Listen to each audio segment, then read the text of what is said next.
एक रात तूफान समुद्र को फाड़ रहा था, आसमान बिजली से जल रहा था और एक जहाज जो लकड़ी से बना था अपने अंदर बैठी एक आत्मा को भारत की धरती तक लाने वाला था।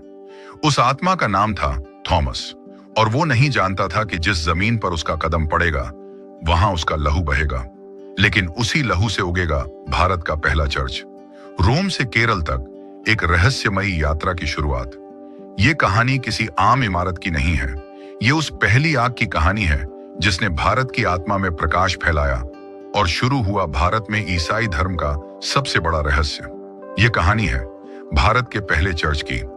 रोम की साजिश और आदेश। सन 52 ईस्वी। यरूशलेम की गलियों में बेचैनी थी। मसीह का पुनरुत्थान हो चुका था, लेकिन रोमन साम्राज्य ने अभी तक चैन नहीं लिया था। थॉमस, जिसे डाउटिंग थॉमस कहा जाता था, अब एक मजबूत विश्वासी बन चुका था। वह एक मिशन पर था, एक ऐसा मिशन जो उसके जीवन को बलिदान में बदल देगा। रोम के गवर्नर ने गुप्त रूप से भारत के व्यापारिक नक्शे मंगवाए थे। भारत को सोने की भूमि कहा जाता था, लेकिन थॉमस को यह भूमि एक आध्यात्मिक लक्ष्य के लिए खींच रही थी। जाओ, पेट्रुस ने कहा, पूर्व की ओर बढ़ो, वहां तुम्हें मसीह के लिए रास्ता बनाना है। और थॉमस निकल पड़ा, एक अनजान रहस्यमयी भूमि की ओर, जिसके बारे में उसके पास बस एक सपना था। एक प्रकाश जो समुद्र से निकलता है और एक पहाड़ी पर चर्च बनाता है। समुद्र का तूफान और स्वप्न। थॉमस अलेक्जेंड्रिया पहुंचा, जहां उसे एक व्यापारी अब्बान मिला जो भारत के राजा गोंडोफार्नस के लिए कारीगर खोज रहा था। थॉमस ने कहा, मैं कारीगर हूं, आत्माओं का। अब्बान हंसा, लेकिन साथ ले गया। जैसे ही जहाज भारत की ओर निकला, अरब सागर ने क्रोध दिखाया। काले बादल, गरजते तूफान और लहरें जो जहाज को निगलने वाली थीं। रात में थॉमस को एक स्वप्न आया। एक प्रकाशमय व्यक्ति ने कहा, तू सही दिशा में है, लेकिन तुझे बलिदान के लिए तैयार रहना होगा। जहां तू जाएगा वहां तेरा लहू गिरेगा और वहीं खड़ा होगा पहला चर्च। सुबह जहाज मलाबार तट पर आकर रुका। आज का केरल, अदृश्य शक्ति और अद्भुत स्वागत। जब थॉमस ने पांव तट पर रखा, एक विचित्र बात हुई। आकाश शांत हो गया, तूफान गायब और आसपास की मछलियां तैरकर तट के पास आ गईं, जैसे समुद्र खुद स्वागत कर रहा हो। स्थानीय लोग इस अजनबी को देखकर हैरान थे। थॉमस ने स्थानीय भाषा नहीं जानी, लेकिन जैसे ही उसने प्रार्थना की, लोग उसकी ओर खींचे चले आए। वे कुछ समझ तो नहीं पाए, लेकिन उसमें कुछ अलौकिक था। राजा चेरामन पेरुमल के दरबार में खबर पहुंची, एक व्यक्ति है जो हवा में हाथ घुमाकर कुछ कहता है और बीमार ठीक हो जाते हैं। राजा ने उसे बुलवाया। दरबार में रहस्य और चमत्कार। थॉमस को दरबार में लाया गया। वहां एक बीमार राजकुमार पड़ा था, जिसका इलाज कोई वैद्य नहीं कर पा रहा था। थॉमस ने प्रार्थना की और राजकुमार उठ बैठा। राजा स्तब्ध रह गया। तू कौन है? राजा ने पूछा। मैं उस प्रभु का सेवक हूं जो मृत्यु से जी उठा, यीशु मसीह। राजा ने कहा, तू मेरी भूमि में रह और जितने चाहो उतने लोगों को अपने प्रभु के बारे में बता। लेकिन यह सब आसान नहीं था। मंदिरों के ब्राह्मण, पुजारी और स्थानीय संतोषी लोग सब विरोध में थे। वे कहते थे, यह विदेशी हमारे देवताओं का अपमान कर रहा है। खतरों का साया और छिपी हुई भविष्यवाणी। एक रात मंदिर के पुजारी आपस में मिले और बोले, यदि यह व्यक्ति यहां रहा तो लोग हमारी बात मानना छोड़ देंगे। इसे खत्म करना होगा। लेकिन उस रात एक अद्भुत घटना घटी। मुख्य पुजारी को सपना आया, जिसमें एक पहाड़ी पर एक सफेद चर्च था और उसके सामने सैकड़ों लोग दीपक जलाए खड़े थे। पुजारी डर कर उठा और थॉमस से मिलने गया। थॉमस ने कहा, तेरा सपना एक भविष्यवाणी है। यहाँ एक चर्च बनेगा और तू चाहे रोक ले, पर कोई रोक नहीं पाएगा। पहले चेलों की नियुक्ति। थॉमस ने कुछ स्थानीय लोगों को प्रशिक्षित किया, जैसे कि हब्बन, कोप्पन और अरुल। उन्होंने बपतिस्मा लिया और यीशु के पहले अनुयायी बने।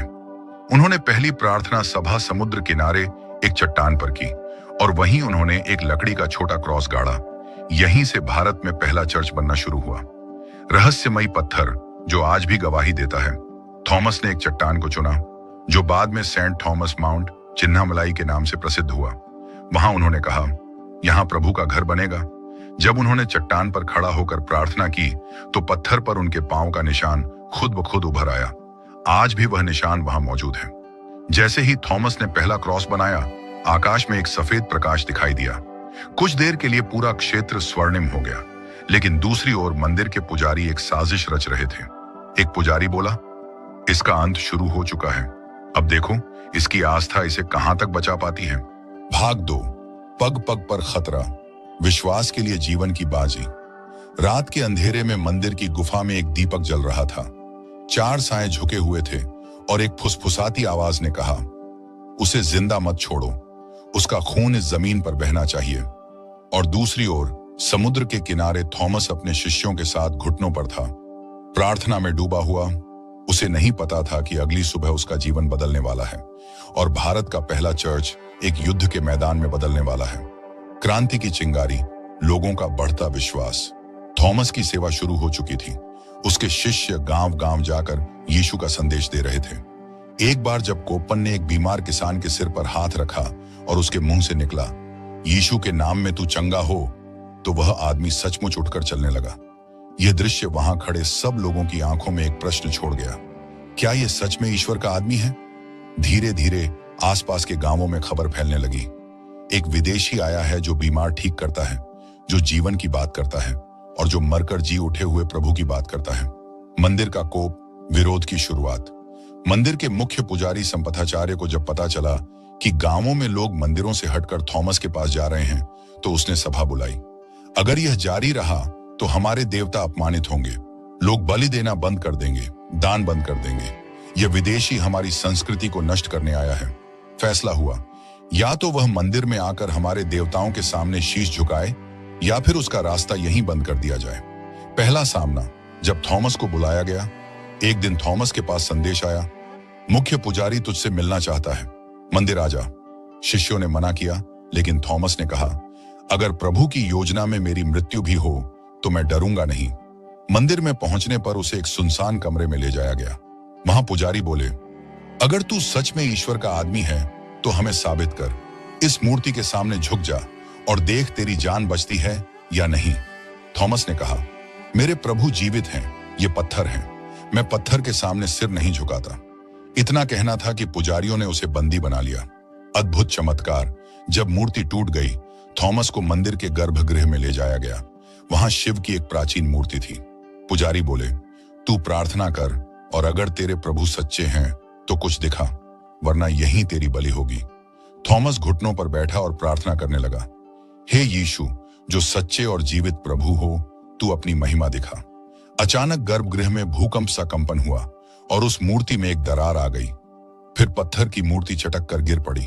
पूरे मंदिर में हाहाकार मच गया। लोग भागने लगे। पुजारियों के चेहरों से रंग उड़ गया। साजिश गहराती है, हत्या की योजना। मंदिर के सबसे क्रूर पुजारी भीमाशंकर ने कहा, अब नहीं छोड़ा जाएगा। यह आदमी सिर्फ धर्म नहीं, हमारी शक्ति को भी तोड़ रहा है। हमें इसे खत्म करना ही होगा। प्लान बना, एक नकली शिष्य भेजा जाएगा जो थॉमस के सबसे करीबी को खरीद लेगा और फिर सही वक्त पर उसका अंत किया जाएगा। उसी समय थॉमस अपने शिष्यों के साथ पहाड़ी पर एक प्रार्थना सभा की तैयारी कर रहा था। उन्हें पता नहीं था कि अगली रात उनका विश्वास सबसे बड़ी परीक्षा से गुजरने वाला है। विश्वास का युद्ध जब अपने ही बन गए दुश्मन कोपन, जिसे थॉमस सबसे ज्यादा मानता था, उसके पास आया और बोला, गुरु, मंदिर के कुछ पुजारी बदलना चाहते हैं, वे छिपकर आना चाहते हैं, क्या हम एक गुप्त सभा करें? थॉमस ने हामी भर दी। रात को सभा शुरू हुई, लेकिन जैसे ही थॉमस प्रार्थना में झुका, छुपे हुए लोग बाहर निकल आए। उनके हाथों में तलवारें थीं। कोपन की आंखें शर्म से झुक गईं, लेकिन तभी तेज बारिश शुरू हुई। बिजली की गड़गड़ाहट में एक तीव्र प्रकाश चमका। हमलावर डरकर भाग खड़े हुए। थॉमस ने कोपन की ओर देखा। तूने मुझे धोखा दिया, लेकिन मैं तुझे माफ करता हूं। थॉमस की शिक्षा, प्रेम और क्षमा का पाठ। अगले दिन थॉमस ने अपने शिष्यों को इकट्ठा किया और कहा, हम युद्ध नहीं लड़ेंगे, हम प्रेम दिखाएंगे। जो हमें मारना चाहते हैं उन्हें हम माफ करेंगे। अरुल ने पूछा, गुरु, क्या यही मार्ग है जब लोग हमारा खून चाहते हैं? थॉमस बोले, हाँ, मेरा प्रभु भी मारा गया, पर उसने बदला नहीं लिया, उसने प्रेम किया। यही हमारा रास्ता है। अदृश्य संरक्षण। जब एक सिंह ने रक्षा की, एक दिन थॉमस को जंगल में घेरा गया। 4 लोग उसे मारने आए, लेकिन तभी झाड़ियों से एक सिंह निकल आया। उसने हमलावरों पर दहाड़ मारी, लेकिन थॉमस को छुआ तक नहीं। हमलावर भाग गए और थॉमस घुटनों पर गिरकर प्रार्थना करने लगा, हे प्रभु, तूने जंगल के राजा को भेजकर तेरे दास की रक्षा की। इस घटना के बाद जंगल के गांवों में थॉमस को जंगलों का संत कहा जाने लगा। पहला संरक्षित स्थल गुप्त चर्च की नींव। थॉमस ने देखा कि खुलकर प्रचार अब खतरनाक हो चुका है, इसलिए उसने अपने शिष्यों के साथ मिलकर एक गुफा को सजाया, उसे पत्थरों से ढका और वहां पहली गुप्त सभा की। यह स्थान आज भी मार थोमा केव के नाम से जाना जाता है। यहाँ पहली बार उन्होंने संस्कृत में अनुवाद कर यीशु की 32 शिक्षाएं सुनाई, एक महाशक्ति की भविष्यवाणी। एक रात थॉमस को फिर एक स्वप्न आया। वही प्रकाशमय व्यक्ति दिखाई दिया और बोला, अब समय निकट है, सच्चाई को दबाने की पूरी कोशिश होगी। तेरा खून जरूर गिरेगा, लेकिन उसी जमीन से उठेगा एक ऐसा चर्च जिसे युग भी मिटा नहीं पाएंगे। थॉमस की आंखें खुली और वो चुपचाप पहाड़ी की ओर देखता रहा। भाग 3, सत्य की आग। जब मूर्तियां बोल उठी, जैसे ही सूरज डूबा, एक मंदिर में अंधकार पसरने लगा। पुजारी मूर्ति के सामने दीपक जला ही रहा था कि अचानक मूर्ति की आंखों से रक्त बहने लगा और उसी क्षण एक रहस्यमयी आवाज गूंज उठी, वह जो सत्य को लाया उसका लहू बहाया जाएगा, लेकिन तुम्हारी मूर्तियां अब चुप नहीं रहेंगी। उधर पहाड़ की गुफा में थॉमस एक भविष्यवाणी लिख रहा था और उसने कहा, मेरे खून के हर कतरे से उठेगा एक दीपक और भारत अंधकार से उजाला देखेगा। मिशन का विस्तार पहाड़ों के पार तक। थॉमस अब केरल और तमिलनाडु की सीमाओं को पार कर रहा था। वह पालघर की पहाड़ियों में पहुंचा, जहां जनजातियां ईश्वर के नाम पर बलि देती थीं। थॉमस ने वहां सत्य की सभा नाम से एक प्रार्थना मंडली बनाई। शुरू में लोग डरे, लेकिन जब एक मूक लड़की उसके स्पर्श से बोलने लगी तो पूरा गांव थॉमस को देवदूत कहने लगा। मंदिर में खलबली, रहस्यमयी घटनाएं शुरू। वापस मदुरई के एक मंदिर में पुजारी नंदीवर्मन ने देखा कि मंदिर की मूर्ति रोज रात अपनी दिशा बदल रही है। वह चीखा, यह कोई साधारण संकट नहीं, यह उस विदेशी का प्रभाव है। मूर्तियां अब हमें चेतावनी दे रही हैं। एक रात जब वह पूजा कर रहा था, मूर्ति के मुख से आवाज आई, सत्य को पहचानो वरना पत्थर भी बोल उठेंगे। जनसभा में अद्भुत घटना, पानी में आग। थॉमस ने एक नदी किनारे जनसभा की। वहां हजारों लोग जमा हुए। एक पुजारी चिल्लाया, अगर ये आदमी सच्चा है तो इस पानी में आग जला के दिखाए। थॉमस ने प्रार्थना की और नदी की सतह पर एक जगह तेज प्रकाश चमकने लगा। फिर वहां आग की एक लपट सी उठी और कुछ सेकंड में फिर पानी शांत हो गया। लोग सन्न, पुजारी भयभीत। षड्यंत्र की पराकाष्ठा। थॉमस को दानव घोषित किया गया। राजा के दरबार में पुजारियों ने शिकायत की, यह विदेशी एक मायावी है, यह लोगों को जादू से भ्रमित कर रहा है, इसे देश निकाला दिया जाए। राजा महेंद्र वर्मन ने गुप्तचरों को भेजा। उन्होंने देखा कि थॉमस पहाड़ियों में भूखों को खाना खिला रहा है, बीमारों की सेवा कर रहा है। राजा चौंक गया, यह कैसा मायावी है जो प्रेम सिखाता है। लेकिन पुजारियों ने आखिरी चाल चली, उस पर मंदिर की मूर्ति चोरी करने का झूठा आरोप लगा दो। जब पत्थर बोला, अद्भुत चमत्कार। थॉमस को एक झूठे आरोप में मंदिर लाया गया। उसे मूर्ति के सामने खड़ा किया गया और कहा गया, अगर तू सच्चा है तो यह मूर्ति बोलकर तेरा समर्थन करेगी। थॉमस शांत रहा। उसने आंखें बंद कर प्रार्थना की, हे जीवित प्रभु, तू बोल, क्योंकि ये मूर्ति तो पत्थर है, लेकिन तू हर पत्थर में सत्य भर सकता है। अचानक पूरे मंदिर में कंपन हुआ और मूर्ति के होंठों से धीमी आवाज आई, जो मेरे पास आया वह सत्य लाया, इस पर दोष मत लगाओ। पूरा मंदिर थर्रा उठा। कुछ लोग वहीं रो पड़े। गुप्त भविष्यवाणी, भारत के भाग्य की रेखा। उसी रात थॉमस ने एक भविष्यवाणी की, एक दिन इस धरती पर विदेशी आकर धर्म को फिर से बांटेंगे, लेकिन मेरी ये बात लिख लो, सत्य फिर लौटेगा और यह भूमि जो मेरे खून से सींचने वाली है, वही सबसे बड़ा सत्य का केंद्र बनेगी। शिष्य अरुल ने पूछा, गुरु, क्या आप जाने वाले हैं? थॉमस ने धीरे से कहा, नहीं, अभी नहीं, लेकिन तू लिखता जा, मेरे बाद यह लेखनी ही गवाही देगी।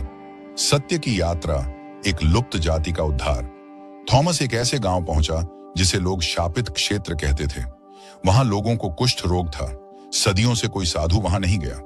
थॉमस ने वहां पहुंचकर रोगियों को छुआ और सबसे आश्चर्य की बात, 3 दिन के अंदर 20 रोगियों की चमड़ी साफ हो चुकी थी। इस घटना को आज भी कुछ कोंकण गांवों में थॉमस पर्व के रूप में याद किया जाता है। स्वर्ण क्रॉस का रहस्य। एक दिन थॉमस को एक पुरानी गुफा में एक सुनहरी क्रॉस मिला। उस पर अरामी भाषा में लिखा था, सत्य जहां हो वहीं मैं हूं। थॉमस ने उसे पहाड़ी पर रख दिया और कहा, जिस दिन मेरी मृत्यु होगी यह क्रॉस चमक उठेगा और तब एक नया युग शुरू होगा। अग्नि परीक्षा। जब थॉमस को जलाने की कोशिश हुई, कुछ अंधे भक्तों ने थॉमस को घेर लिया। उन्होंने उसे बांधकर आग लगाने की कोशिश की, लेकिन जैसे ही आग जलाई गई, तेज बारिश शुरू हो गई और उस स्थान पर बिजली गिरी। लेकिन थॉमस को कुछ नहीं हुआ। उन लोगों में से दो ने वहीं घुटनों पर गिरकर कहा, हमने जो किया उसके लिए क्षमा करें। थॉमस ने मुस्कुराकर कहा, प्रेम और क्षमा, यही मेरा उत्तर है। निर्णय का क्षण। राजा महेंद्र वर्मन अब स्वयं भ्रम में था। उसने थॉमस को बुलाया और कहा, तेरे कार्य अद्भुत हैं, पर मेरा राज्य अशांत हो गया है। या तो तू प्रचार बंद कर दे या राज्य छोड़ दे। थॉमस ने कहा, अगर मैं सत्य कहने से रुक जाऊं तो यह जीवन व्यर्थ है। मैं राज्य छोड़ दूंगा, पर अपने प्रभु को नहीं छोड़ूंगा।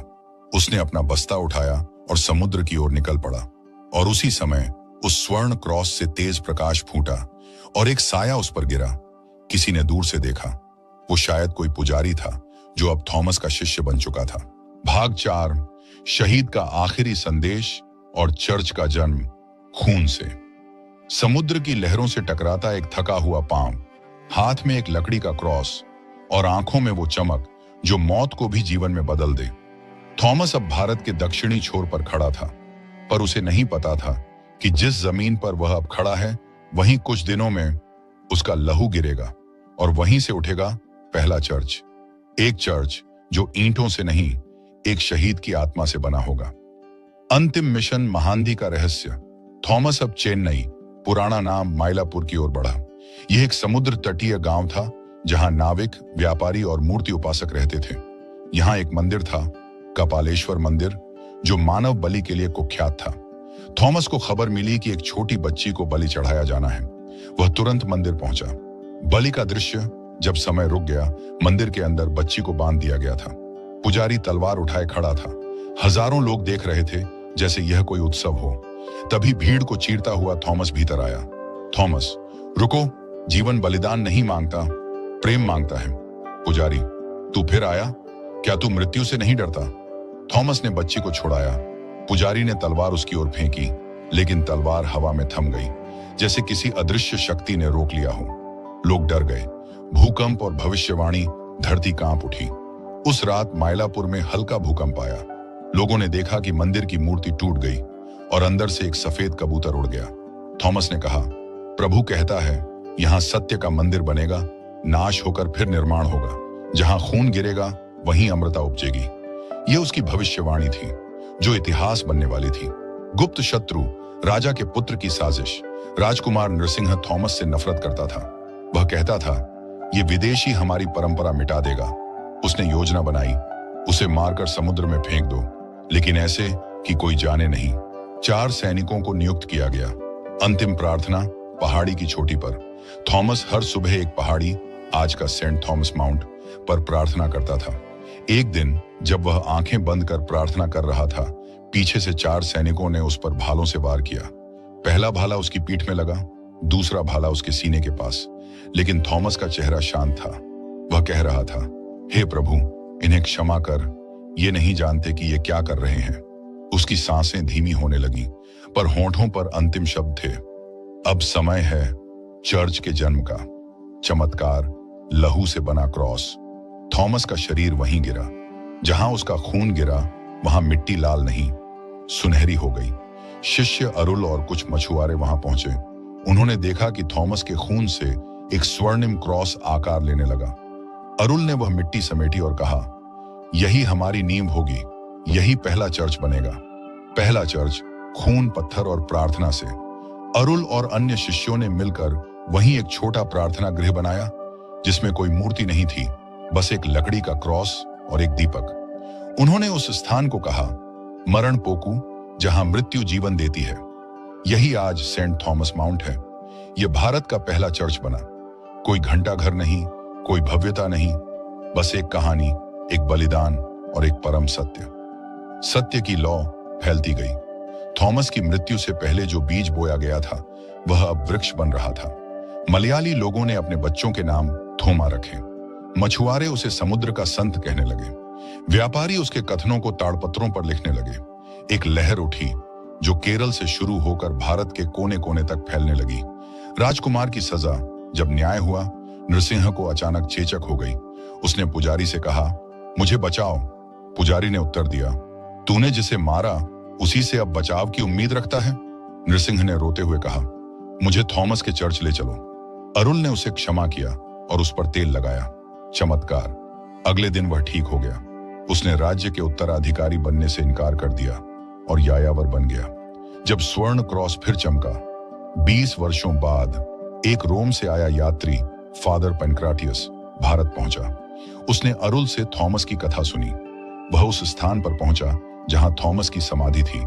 जैसे ही उसने हाथ रखा, वहीं का पुराना स्वर्ण क्रॉस फिर चमक उठा। उसी समय दूर पहाड़ी पर एक किरण गिरी, जैसे ईश्वर ने कहा हो, सत्य कभी मरता नहीं। भाग 5। जब सम्राटों ने घुटने टेके और भारत ने स्वीकारा अपना पहला चर्च। एक विदेशी जिसका न खून यहां का था, न भाषा, न वेशभूषा, लेकिन उसने इस मिट्टी को अपना लहू दे दिया और उस लहू से उगा एक ऐसा चर्च जिसे मिटाने कई आए, लेकिन हर बार वो और ऊंचा उठा। अब समय था भारत के सम्राटों का, जो अब तक सिंहासन पर थे, घुटनों पर झुकने वाले थे, उस सत्य के आगे जिसे कभी उन्होंने पराया समझा था।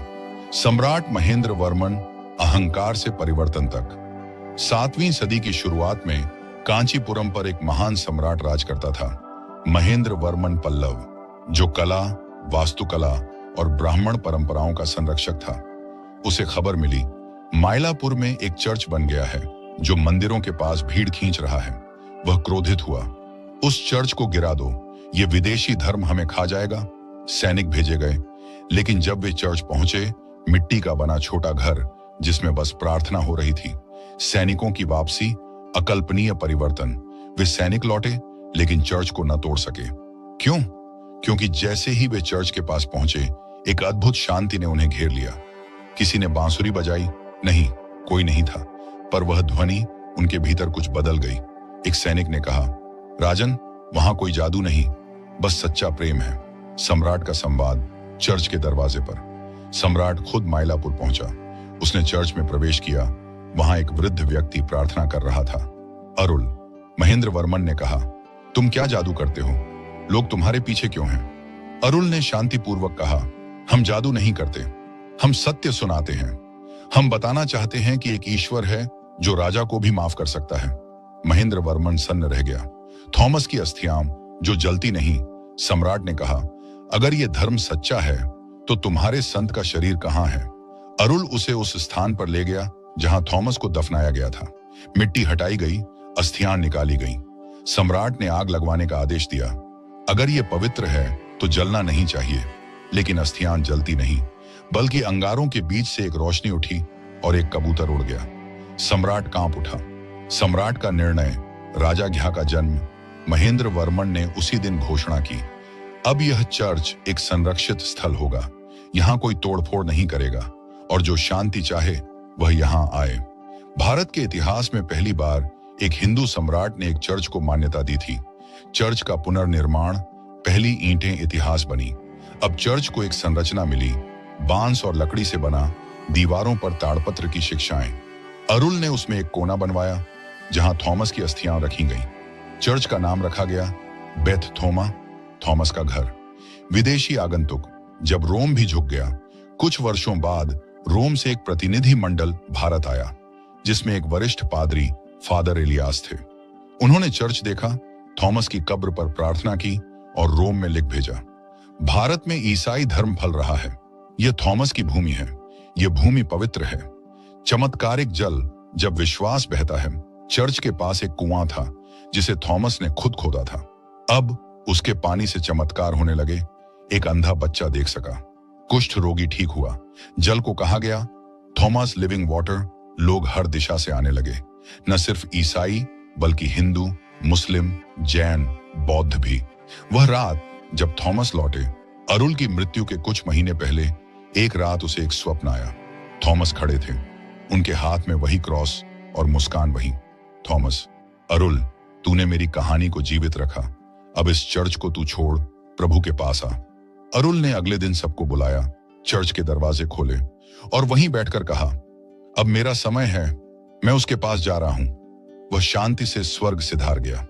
आधुनिक काल, जब कहानी फिर जीवित हुई, 19वीं सदी में ब्रिटिश अधिकारियों को थॉमस चर्च का पुराना नक्शा मिला। उन्हें लगा यह सिर्फ किंवदंती है, पर जब खुदाई शुरू हुई तो उन्हें वो स्वर्ण क्रॉस मिला जो खून से रंगा था। उन्होंने चर्च का पुनर्निर्माण किया। आज संथोमे बसिलिका चेन्नई का गौरव है। हर साल लाखों लोग वहां आते हैं। अंतिम दृश्य, जब इतिहास बोलता है, आज भी संथोम चर्च में एक दीवार पर लिखा है, जहां एक विदेशी गिरा वहीं भारत खड़ा हुआ। यह कहानी केवल एक चर्च की नहीं, बल्कि उस प्रेम की है जो धर्म से ऊपर है। थॉमस भारत में नहीं मरा, वह हर उस दिल में जीवित है जहां प्रेम, क्षमा और बलिदान का स्थान है। पहला चर्च मिट्टी से नहीं, बलिदान से बना था, और यही उसकी अमरता है। इस पूरी घटना से हमें क्या सीखने को मिलता है? क्या एक चर्च बन जाने से सब कुछ बदल सकता है? इस सवाल का उत्तर तब मिलता है जब हम उस भूमि की मिट्टी में थॉमस का खून गिरता हुआ देखते हैं, जहां न वह जन्मा न पला, लेकिन जहां उसने प्रेम, बलिदान और विश्वास की नींव रखी। यह केवल एक ऐतिहासिक कथा नहीं, बल्कि हर इंसान के लिए एक जीवन दर्शन है। प्रेम सीमाओं से परे होता है। थॉमस, एक यहूदी मछुआरा, भारत की धरती पर सिर्फ एक कारण से आया, प्रेम फैलाने के लिए। उसने न धर्म देखा, न भाषा, न जाति, उसने हर दिल को एक जैसा माना। सीख, जब प्रेम वास्तविक होता है तो वह सीमाएं नहीं देखता।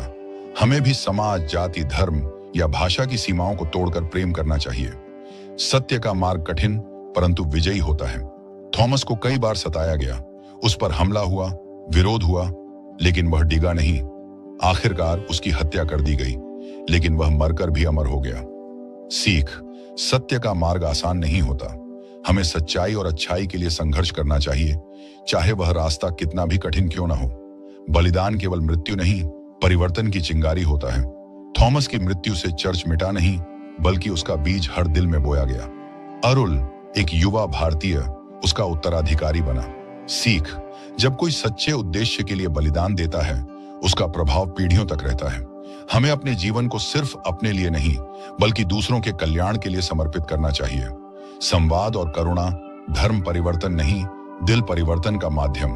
थॉमस ने कभी तलवार से धर्म नहीं फैलाया, उसने कभी जबरन किसी को ईसाई नहीं बनाया। उसने बस प्रेम, क्षमा और करुणा की बातें की, और लोग खुद खींचते चले आए। सीख, धर्म का मतलब जबरदस्ती नहीं होता, बल्कि प्रेरणा होती है। अगर आप सच्चे हैं, लोग खुद आपके विचारों को सुनना चाहेंगे। सम्राट भी सत्य के सामने झुकते हैं। महेंद्र वर्मन, एक शक्तिशाली सम्राट जो पहले चर्च को तोड़ना चाहता था, वह अंत में घुटनों पर आया और चर्च को सम्मान दिया। सीख, सत्ता, धन और अहंकार क्षणिक होते हैं। केवल सत्य और प्रेम ऐसे मूल्य हैं जो राजाओं को भी झुका सकते हैं। चर्च एक इमारत नहीं, एक जीवित गवाही है। थॉमस का चर्च मिट्टी से बना था, लेकिन उसमें वो आत्मा थी जो कभी नष्ट नहीं हुई। वो एक इमारत से कहीं अधिक था। वह एक मिशन, एक विश्वास और एक इतिहास था। सीख, कोई भी धार्मिक स्थल तब तक पवित्र नहीं जब तक उसमें आत्मा, समर्पण और सेवा का भाव न हो। हमें अपने विश्वास को ईंटों से नहीं, कर्मों से बनाना चाहिए। भारत की आत्मा, विविधता में एकता, यह कहानी भारत की आत्मा को दर्शाती है, जहां एक यहूदी मसीहा का अनुयायी भारत में आकर बिना हिंसा, बिना क्रांति, लोगों के दिलों में स्थान बनाता है। सीख, भारत की भूमि सहिष्णुता, आदान प्रदान और आत्मिक एकता की भूमि है। हमें अपनी संस्कृति को संकीर्णता से नहीं, उदारता से देखना चाहिए। बाइबल का संदेश हर काल, हर भूमि के लिए। थॉमस के शब्दों में यीशु का वचन गूंजा, प्रेम करो, क्षमा करो, अपने शत्रु के लिए भी प्रार्थना करो। इन बातों ने लोगों को झकझोरा, क्योंकि वे न केवल सुनने योग्य थीं, बल्कि जीने योग्य थीं। सीख, बाइबल केवल किसी जाति या देश की पुस्तक नहीं, यह हर मानव के लिए है। उसमें जो संदेश है वह कालातीत है। चमत्कार केवल ऊपर से नहीं, भीतर से होते हैं। लोगों ने चर्च के जल से चमत्कार देखे, लेकिन असली चमत्कार यह था कि पत्थर से कठोर दिल प्रेम से पिघलने लगे। सीख, चमत्कार केवल चमत्कारी घटनाएं नहीं होते, बल्कि जब हम भीतर से बदलते हैं, वह सबसे बड़ा चमत्कार होता है। एक जीवन, एक बीज जो पीढ़ियों तक फल देता है। थॉमस का जीवन केवल 20 साल रहा भारत में, लेकिन वह 2000 साल तक जीवित है। क्यों? क्योंकि उसने अपने जीवन को बीज की तरह बो दिया। सीख, जीवन की लंबाई नहीं, उसकी गहराई मायने रखती है। हम भी अपने छोटे से जीवन से इतिहास रच सकते हैं। निष्कर्ष, जो मिट्टी में गिरा वह भारत की आत्मा में समा गया।